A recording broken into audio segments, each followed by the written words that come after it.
எமக்கு புதிதாக வந்துள்ள கடற்தொழில் அமைச்சர் சந்திரசேகரன் ஐயா அவர்கள் எமது கடற்தொழில் சம்மேளனத்துக்கு விஜயம் செய்து அவரை நாங்கள் வரவேற்று பல கோரிக்கைகளை முன்வைத்தோம்.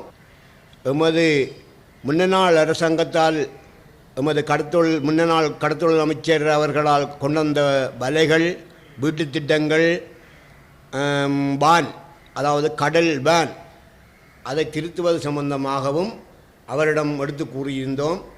அவரும் அதற்கு உடனடியாக தான் அந்த வலைகளை கொடுப்பதாகவும் அந்த வீட்டு திட்டங்களை தான் கொடுப்பதாகவும் ஏற்கனவே தீர்மானிக்கப்பட்ட இடங்களில் அந்த வான்களை புதிதாக அமைத்து தருவதாகவும் எமக்கு இங்கு உறுதிமொழி கூறி சென்றுள்ளார்.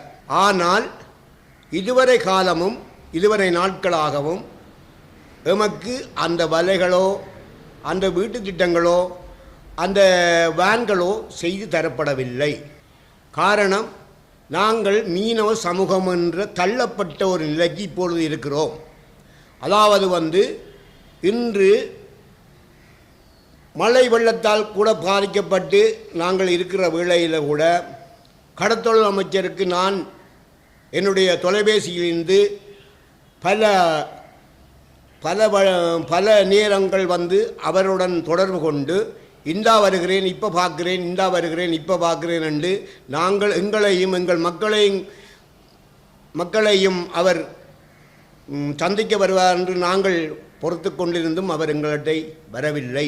என்றால் அவர் புதிதாக வந்தவர், அவருக்கு வேலை திட்டங்கள் கடுமையாக இருக்கும் என்று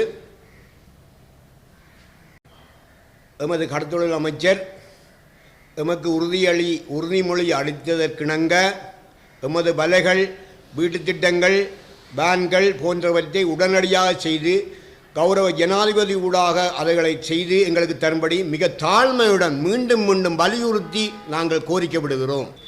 இந்திய இழுவைமடி படகுக்கு எதிராக பல போராட்டங்கள் செய்துள்ளோம். அதில் எந்த ஒரு விடயமும் இதுவரையில் முன்னெடுக்கப்படவில்லை. அதாவது இப்பொழுது கௌரவ ஜனாதிபதி அவர்கள் இந்தியா செல்ல இருப்பதால் எமது மீனவரை சமூகத்தை கண்ணோக்கி எமது முக்கியமான பிரச்சனையான இந்திய இழுவை மடி படகை உடனடியாக எந்தவித அவர்களுக்கு கரிசனையோ அதுகளோ காட்டாமல் எமக்கு உடனடியாக இந்த இந்திய இழுவைப்படி மடிப்படகை அவர்கள் நிறுத்தி அந்த அங்கே உள்ள ஜனாதிபதியோடையும் அங்கே உள்ள முதலமைச்சர்மாரோடையும் அதை கதைத்து எமது கடற்தொழில் அமைச்சரின் சென்றபடியால் இருவருமாக எமக்கு ஒரு நல்ல முடிவை வேண்டி தரும்படியாக நாங்கள் கேட்டு இந்த கோரிக்கையை வைக்கின்றோம். நாங்கள் இப்பொழுது நம்பியிருக்கிறது எமது ஜனாதிபதியை மட்டும்தான். புதிதாக வந்த ஜனாதிபதி அவர்கள் இந்தியா சென்று பிரதமருடனும் ஜனாதிபதியுடனும் அங்குள்ள மீனவ சமூகத்துடனும் அங்குள்ள முதலமைச்சர்களுடன் கதைத்து எமது இந்திய மடி பிரச்சனைக்கு ஒரு முற்றுமுழுதான தீர்வை அவர் பெற்றுத்தரும் என்று அவரை நம்பி இந்த மீனவ சமூகம் பார்த்து கொண்டே இருக்கின்றது.